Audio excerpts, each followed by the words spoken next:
Bonjour à toutes, aujourd'hui je vous retrouve dans un nouveau décor puisque je suis en vacances dans le sud de la France d'où je viens.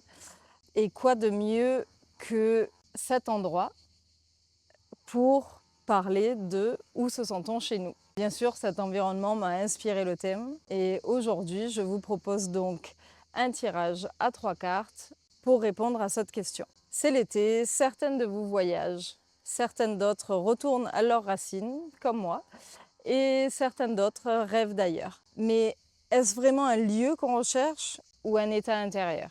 On va explorer ça ensemble à l'aide de 3 cartes. Rebonjour, je suis Fanny Evano, psychopraticienne certifiée et j'aime dans ma pratique utiliser des outils alternatifs comme les cartes métaphoriques pour explorer plus en profondeur les messages de l'inconscient. Comme d'habitude, je vous propose de suivre cette vidéo avec votre journal à côté de vous pour noter toutes les réflexions, les mots-clés qui vous viennent quand vous voyez les cartes apparaître à l'écran. Prenez le temps de mettre sur pause si c'est nécessaire parce que ça peut aller un petit peu vite. Prenez une grande respiration, une tasse de thé et c'est parti. Pour la première carte, on va prendre une carte au hasard. Celle-là, que je vous affiche à l'écran ici. Cette première carte va nous montrer où on se sent chez nous aujourd'hui. Est-ce un endroit réel, une personne, une sensation? Sur cette carte, on voit une femme en haut peut-être d'une colline ou d'une falaise qui tient en sa main un cristal. Dessous, il y a un espèce de mandala qui forme peut-être une géométrie sacrée et elle est totalement relâchée. Elle fait confiance, on dirait. Elle n'a pas peur de tomber dans le vide. Elle se tient à un bâton. Elle a l'air d'être pieds nus aussi, donc vraiment attachée à la terre. Qu'est-ce que cette carte vous évoque tout de suite au premier abord? Peut-être que tu te sens chez toi partout. Ou à l'inverse, peut-être que tu te sens chez toi nulle part parce que tu dois constamment t'adapter aux autres. Donc cette carte, de quoi elle te parle? On dirait peut-être qu'elle est connectée à l'univers.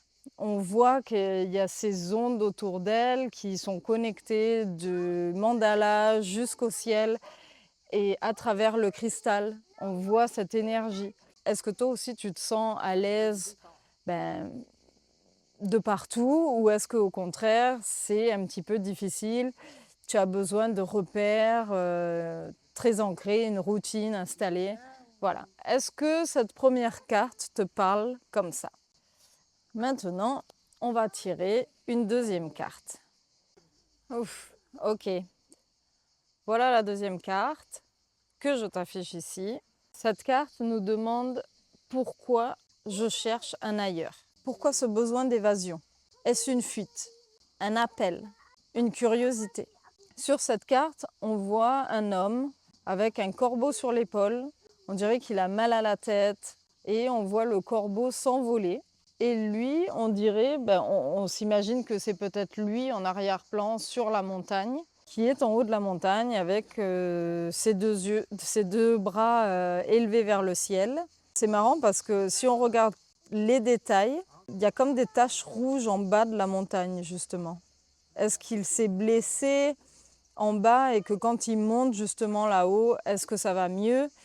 Qu'est-ce que ce corbeau représente? Le fait qu'il s'envole, on peut s'imaginer que c'est un problème qu'il prend avec lui et que c'est vraiment quand il a tué le corbeau qu'il peut finalement monter cette montagne. Peut-être qu'on peut le prendre comme ça. On peut s'imaginer que cette carte symbolise un besoin d'espace, de dignité, de liberté. Peut-être que là où tu es, ça t'étouffe. Peut-être que tu as besoin de partir. Je dis toujours qu'il y a toujours un schéma autour de nous, un environnement, des personnes.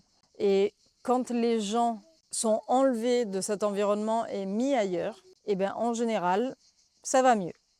Donc, est-ce que c'est quelque chose qui te parle? Je t'invite à le noter dans ton carnet. Et enfin, pour la dernière carte, on va tirer celle-là. Je te l'affiche ici. Cette carte, c'est comment recréer ce chez-moi en soi. Là, cette carte, il y a beaucoup de détails dessus. On y voit un petit écureuil. On peut s'imaginer que derrière lui, c'est sa maison. Qu'il y a des papillons dessus. On voit qu'il a fait toute sa petite niche avec, voilà, on dirait qu'il y a des petites lumières, des papillons, des noisettes. Donc il a tout ce qu'il lui faut. Mais la foudre vient taper dessus. Donc je vous invite à noter ce qui vous guide, ce sentiment à revenir à soi. C'est mignon aussi parce que l'écureuil, c'est un animal qui travaille beaucoup pour préparer son hiver, justement. Là, on voit les noisettes sur la carte. Et effectivement, il y a toujours les intempéries qui peuvent nous tomber dessus. Ça, c'est inévitable. Quelle est la paix que tu cultives, toi, personnellement, au quotidien? Tes petites noisettes, quelles sont-elles pour que tu sois à l'aise et que tu aies ce sentiment de sécurité pour passer l'hiver, même s'il est rude? Donc au final, c'est peut-être toutes les petites choses qu'on met en place qui font qu'on se sent chez nous, peu importe l'endroit, et aussi les personnes qui nous entourent. Ça, je l'ai dit aussi juste avant, c'est super important. Sur cette dernière carte, justement, on peut y voir des papillons. Qui sont-ils? Est-ce qu'ils t'apportent une aide ou au contraire, c'est plutôt un fardeau, ces papillons-là?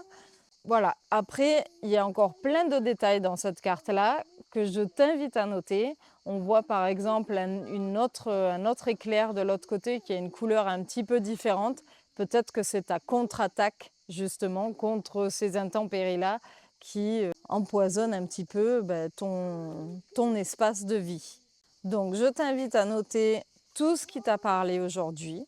Si tu pars cet été, je t'invite à te poser cette question.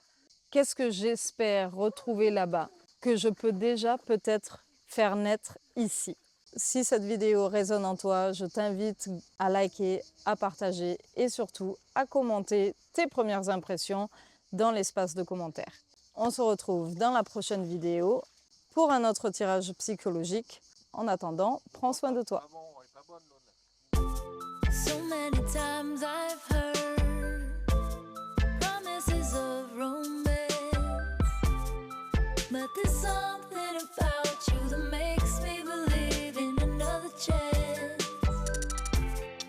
Can't explain why